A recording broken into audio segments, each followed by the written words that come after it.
সুপ্রভাত। শুরু করছি পথের প্যাঁচালি। এখন সকাল 6:30। রাস্তায় চলতে চলতে আপনাদের একটি জরুরি বিষয়ে অবহিত করতে চাই। আকাশ মেঘলা, আকাশের কোথাও কোনো ফাঁক নেই। পুরো আকাশ পেঁজা তুলোর মতো যে মেঘ, সেটা ক্রমেই কালো হয়ে আসছে, মুখ ভার করে আসছে।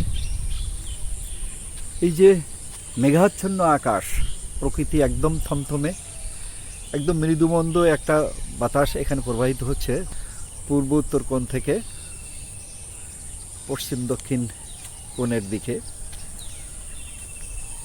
এই বাতাসের প্রবাহ বলে দিচ্ছে যে নিশ্চয়ই কিছু একটা ঘটতে যাচ্ছে। ইতিমধ্যে আবহাওয়া দপ্তর জানাচ্ছে সমুদ্রের মাঝে একটি গভীর নিম্নচাপ তৈরি হয়েছে এবং 1-2 দিনের মধ্যেই নিম্নচাপ ক্রমেই ভূখণ্ডের দিকে এগিয়ে আসবে এবং বাংলাদেশের উপর দিয়ে এই নিম্নচাপের যে শঙ্কুটা সেটা যাবে।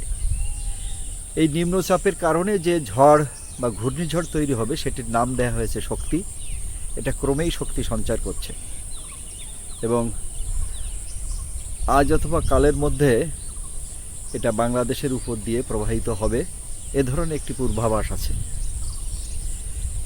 এই যে আবহাওয়ার যে পরিবর্তন, এটি মৌসুমি আবহাওয়ার সঙ্গে সম্পর্কিত। তবে এবার বিশেষজ্ঞরা বলছেন মৌসুমি বায়ু একটু আগেই প্রবাহিত হচ্ছে এবং তার প্রভাবে বৃষ্টি হচ্ছে। গতকাল সাতক্ষীরাতে প্রায় সারাদিন ঝিরঝির করে বৃষ্টি হয়েছে, তবে কোনো ঝড় ছিল না এবং ঝড় না থাকায় বিদ্যুৎ প্রবাহের বিশেষ কোনো বিঘ্ন ঘটেনি। কিন্তু আমরা দক্ষিণ অঞ্চলের যে জায়গাগুলো সেখানে আমরা দেখেছি, মানে সাতক্ষীরার দক্ষিণের যে উপজেলা এবং ইউনিয়নগুলো যেগুলো সুন্দরবনের একদম কাছাকাছি, সেখানে কিন্তু সারাদিন একটা ঝড়ো আবহাওয়া ছিল। ঝড়ো আবহাওয়া ছিল বাগেরহাটের একটি অঞ্চল, পটুয়াখালীর একটি অঞ্চলে। এই আবহাওয়া আমাদের সংকেত দিচ্ছে প্রস্তুতি নেওয়ার জন্যে, যে একটি আসন্ন ঝড়ের প্রস্তুতি আমাদের থাকতে হবে।